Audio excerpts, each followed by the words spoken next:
श्री स्वामी समर्थ. स्वामी महाराज तुमच्या सर्व चांगल्या इच्छा पूर्ण करो ही स्वामींच्या चरणी प्रार्थना करते आणि आजच्या या नवीन व्हिडिओला सुरुवात करते. हिंदू धर्मात अमावस्येला विशेष महत्त्व दिले जाते आणि त्यातही चैत्र महिन्याची अमावस्या ही हिंदू नवीन वर्षातील पहिली अमावस्या असल्याने ती अत्यंत फलदायी मानली जाते. यंदा 17 एप्रिल रोजी चैत्र अमावस्या येत आहे. आजच्या या व्हिडिओमध्ये आपण पाहणार आहोत अमावस्येचा शुभ मुहूर्त, या दिवशी काय करावे, काय टाळावे, कोणत्या चुका टाळाव्यात आणि सर्वात महत्त्वाचं या दिवशी अतिशय प्रभावी असा आपल्याला हा एक उपाय करायचा आहे. हा उपाय जर आपण केला तर शत्रू तुमच्यासमोर लोटांगण घालेल, घराची, पतीची, मुलांची खूप प्रगती होईल. असा हा प्रभावी उपाय कसा करायचा याबद्दलची संपूर्ण माहिती आज या व्हिडिओमध्ये मी तुमच्यासोबत शेअर करणार आहे. त्यामुळे व्हिडिओ हा स्किप न करता शेवटपर्यंत नक्की पहा. चॅनलवरती नवीन असाल तर चॅनलवरती सबस्क्राईब करा आणि असेच माहितीपूर्ण नवनवीन व्हिडिओ पाहण्यासाठी बेल आयकॉनलाही प्रेस करा, म्हणजे जेव्हा कधी मी नवीन व्हिडिओ अपलोड करेल त्याचं नोटिफिकेशन सर्वात अगोदर तुम्हाला भेटेल आणि तुम्ही एक पण व्हिडिओ मिस करणार नाही.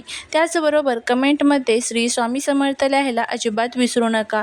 चैत्र महिन्याच्या कृष्ण पक्षातील अमावस्येला चैत्र अमावस्या म्हणतात. यंदा ही तिथी 17 एप्रिल रोजी येत आहे.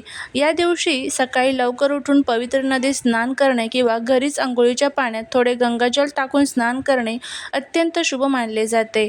चैत्र अमावस्या ही पितृदोषातून मुक्ती मिळवण्यासाठी सर्वात उत्तम मानली जाते. या दिवशी आपल्या पूर्वजांच्या नावाने तर्पण किंवा श्राद्ध केल्यास त्यांचे आशीर्वाद मिळतात आणि घरातील कलह दूर होतात.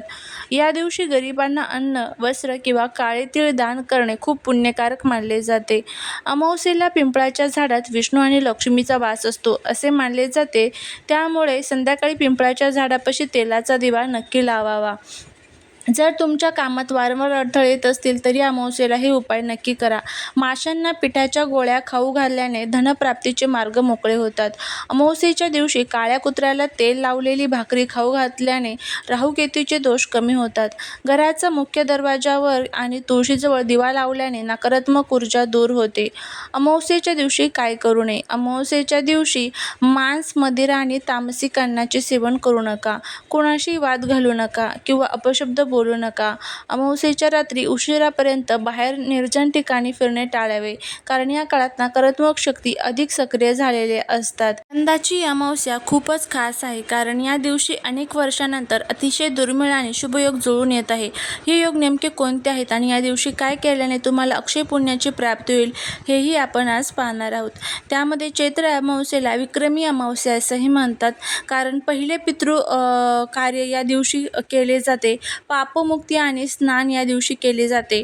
मानसिक शांतीसाठी चंद्र जर कमजोर असेल तर या दिवशी साधना केल्याने त्याचं फळ आपल्याला प्राप्त होतं. या दिवशी सर्वार्थ सिद्धी योग, अमृत सिद्धी योग, प्रीती योग, हर्षण योग यासारखे योग तयार झालेले आहे. या शुभ योगांच्या प्रभावामुळे या दिवशी केलेले दान, जप किंवा नवीन कामाचे नियोजन तुम्हाला दुप्पट फळ देणारे ठरू शकते. या दिवशी सकाळी सूर्याला अर्घ्य देऊन पितरांचे स्मरण करावे. 7 प्रकारचे धान्य किंवा तीळ दान करावे. संध्याकाळी दक्षिण दिशेला मुख करून घराबाहेर एक यमाचा दिवा आणि पितरांच्या नावाने दिवा लावा. यामुळे घरातील नकारात्मकता दूर होईल. चैत्र अमावस्या हा दुर्मिळ योग आपल्या आयुष्यात सुख समृद्धी घेऊन येतो. त्यामुळे ह्यासारख्या छोट्या छोट्या गोष्टी ज्या आहेत तर त्या आपल्याला आवर्जून करायच्या असतात. या दिवशी काही प्रभावी उपाय केले जातात, कारण बघा, या दिवशी पृथ्वी तलावरती जे विष्णू तत्व, लक्ष्मी तत्व असतात तर जास्त प्रमाणामध्ये सक्रिय असतात आणि या तत्वांमध्ये ज्या वेळेस आपण काही उपाय करतो त्यावेळेस त्याचे खूप चांगला फायदा जो आहे तर तो आपल्याला होतो. या दिवशी ग्रहांची अशी स्थिती आहे जी तुमच्या आयुष्यातील संकटे कायमची दूर करू शकते. तुमच्या आयुष्यात गुप्त शत्रूंचा त्रास वाढला आहे, तुमच्या मुलांच्या प्रगतीत अडथळे येत आहेत, तर आजचा हा व्हिडिओ तुमच्यासाठी अत्यंत महत्त्वाचा असणार आहे. आज मी तुम्हाला एक अतिशय प्रभावी असा उपाय सांगणार आहे. बघा, अमावस्या तिथी ही सर्वात महत्त्वाची तिथी असते आणि त्यातील चैत्र अमावस्या ही वर्षातील म्हणजेच मराठी नवीन वर्षातील पहिलीच अमावस्या असते. तर आपल्याला या अमावस्येच्या दिवशी आपल्या घरातील जे काही शत्रू, पितृदोष, दारिद्र्य, दुःख आहे, तुमच्या घरात पैशांची चणचण आहे, शत्रूचा त्रास होत असेल, पती आणि मुलांच्या प्रगतीत अडथळे येत असतील तर उद्याच्या दिवशी आपल्याला हा जो उपाय आहे तर तो करायचा आहे. हा एक छोटासा उपाय उपाय तुमचे नशीब बदलू शकतो. माता लक्ष्मीला प्रसन्न करण्यासाठी हा उपाय कसा करायचा हे आपण जाणून घेणार आहोत. त्यामुळे व्हिडिओ हा स्किप न करता शेवटपर्यंत नक्की पहा. चॅनलवरती जर नवीन असाल तर चॅनलला सबस्क्राईब करा. आपण खूप कष्ट करतो, मेहनत करतो, पण तरी त्या कष्टाचं, मेहनतीचं फळ आपल्याला मिळत नसेल. एखादा शत्रू आहे, त्याला आपली झालेली प्रगती जी आहे तर ते बघवत नाही. हे शत्रू जे असतात तर ते आपल्या आजूबाजूला असतात आणि काय होतं, त्यांची नजर ही आपल्या घराला लागते, घरातील मुलाबाळांना लागते आणि नकारात्मक ऊर्जा ही आपल्या घरामध्ये प्रवेश करत असेल. आपण खूप वाईट विचार करत असाल आणि त्याचबरोबर ज्या काही तुमच्या पैसे कमवण्याचे जे स्तोत्र असतात तर त्यामध्ये काही अडचणी तुम्हाला येत असेल तर त्या सर्व अडचणी दूर करण्यासाठीच तुम्हाला हा जो उपाय आहे तर तो करायचा आहे.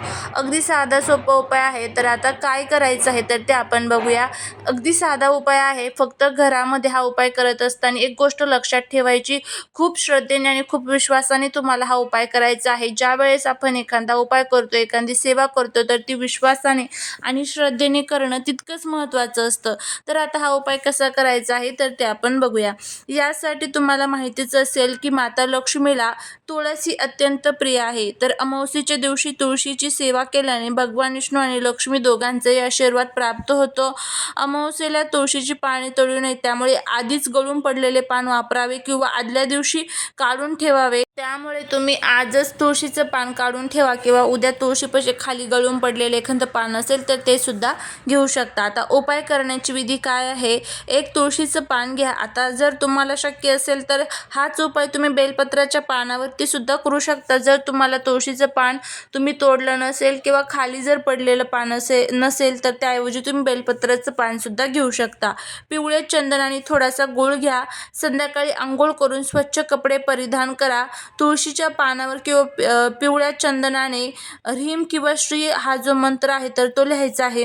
आता श्री जर तुम्हाला लिहिणं शक्य नसेल तर त्याऐवजी फक्त एक टिंब जरी श्रीम ह्या मंत्राचा उच्चार करत करत दिला तरीही चालेल. हे पान एका तांब्याची किंवा पितळेच्या वाटीत ठेवा आणि त्यावर एक छोटा गुळाचा खडा ठेवा. आता हे पान तुमच्या घराच्या मुख्य प्रवेशद्वाराच्या उजव्या बाजूला किंवा देव्हाऱ्यात ठेवा. दिवा लावून माता लक्ष्मीची आरती करा आणि तुमच्या मुलांच्या आणि पतीच्या उज्ज्वल भविष्यासाठी प्रार्थना करा आणि त्यानंतर हे पान जे आहे तर ते तिथेच ठेवायचं आहे. देवी लक्ष्मीला प्रार्थना करायची, माझ्या घरातील जे काही अडचणी असेल तर ते सर्व दूर कर. आता जर शत्रूंचा खूप त्रास असेल तर याच दिवशी संध्याकाळी घराच्या ईशान्य कोपऱ्यात गाईच्या तुपाचा एक दिवा लावा आणि त्यात चिमूटभर काळे तेल टाका. यामुळे घरातील नकारात्मक ऊर्जा बाहेर जाते आणि शत्रू शांत होतात. दुसऱ्या दिवशी सकाळी हे तुळशीचे पान आणि गूळ पाण्यात विसर्जित करा किंवा एखाद्या झाडाच्या कुंडीत टाका. हा उपाय केल्याने घरात सकारात्मक ऊर्जा येते आणि रखडलेले कामे पूर्ण होतात. श्रद्धा आणि विश्वास ठेवून हा उपाय नक्की करा. तुम्हाला याचा खूप चांगला फायदा जो आहे तर तो बघायला मिळेल. अगदी साधा सोपा हा उपाय आहे. फक्त ज्या वेळेस एखादा आपण उपाय करतो, एखादी आपण सेवा करतो तर ती विश्वासाने आणि भक्तीने आणि श्रद्धेने करणं हे महत्त्वाचं असतं. त्यामुळे विश्वास ठेवून उपाय करा. नक्कीच तुम्हाला याचा फायदा जो आहे तर तो बघायला मिळेल. झालेली सेवा ही महाराजांच्या चरणी रुजू करते. जर तुम्हाला हा व्हिडिओ आवडला असेल तर लाईक, शेअर आणि सबस्क्राईब करायला विसरू नका. भेटूया पुढच्या एका छानशा नवीन व्हिडिओत एका नवीन माहितीसोबत. तोपर्यंत सर्वांना श्री स्वामी समर्थ.